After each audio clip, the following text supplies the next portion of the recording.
Hi mga kapising, siyempre nandito naman tayo ngayon at papakita ko sa inyo ang huli namin na blue marlins.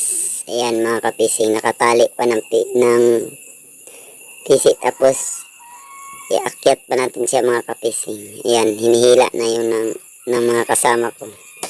Ayan, masyadong mabigat mga kapising kasi malaki-laki din to mga kapising.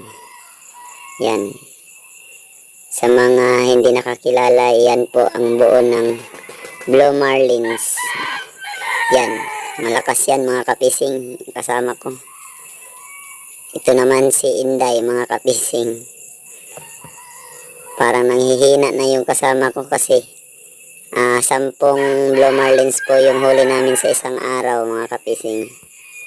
Yan, tinatanggalan na ng tali mga kapising. Yan na, yung buntot niya. Yan. Yan, tapos yung araw, palubog na mga kapising.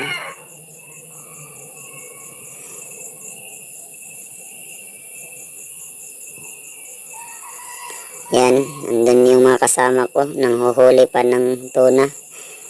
At sinsya na kayo mga kapising kasi maraming mga sinampay. Yan, ibinigay na ng kasama ko yung itak ni Lapu-Lapu kasi puputulan niya ng sungo mga kapising. Yan, gagamitan na ng itak ni Lapu-Lapu.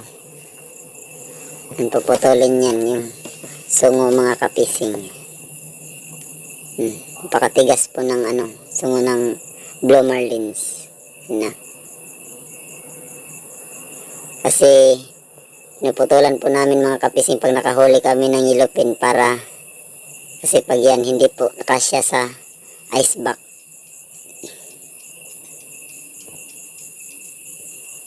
Mga kapising. Kasi yung matalim kasi yung yung sungo kasi pag pinasok yan baka matamaan yung mga yellowfin tuna sa loob. Tapos puputulan din natin yan ng buntot. Yan yung kasama ko. Binigay niya sa akin yung sungo ng marang. Ayan. Try niya kung paano kaya maging blue marlins. Yan po yung puputulan niya ng buntot. Kapising.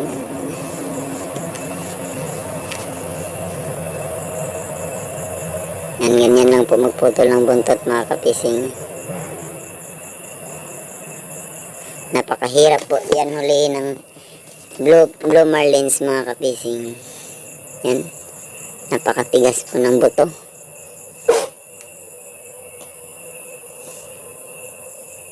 Yan, tapos iikutin yan para maputol yung buto niya mga kapising.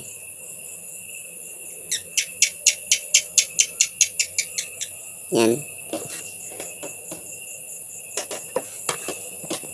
Napakatigas po mga kapising. Yan, putol na mga kapising. At siyempre mga kapising, pagkatapos maputol,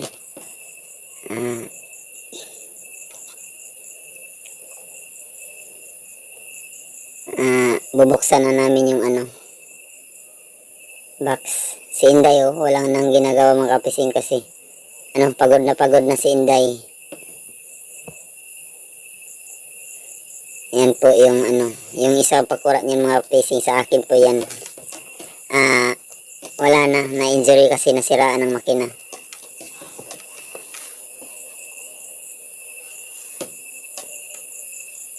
Yan mga kapising, binubuksan na namin yung binubuksan na yung box.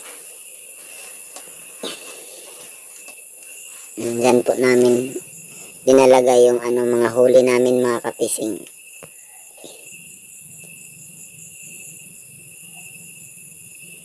Yan. Yan, marami na po kaming huli mga kapising nasa loob. Malapit na po mapuno yung ice box namin.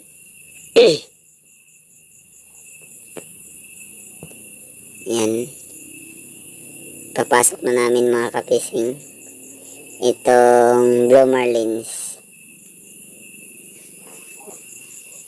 Yan, hinahanapan pa namin ng kalalagyan kasi baka maipit yung mga maliit na isda.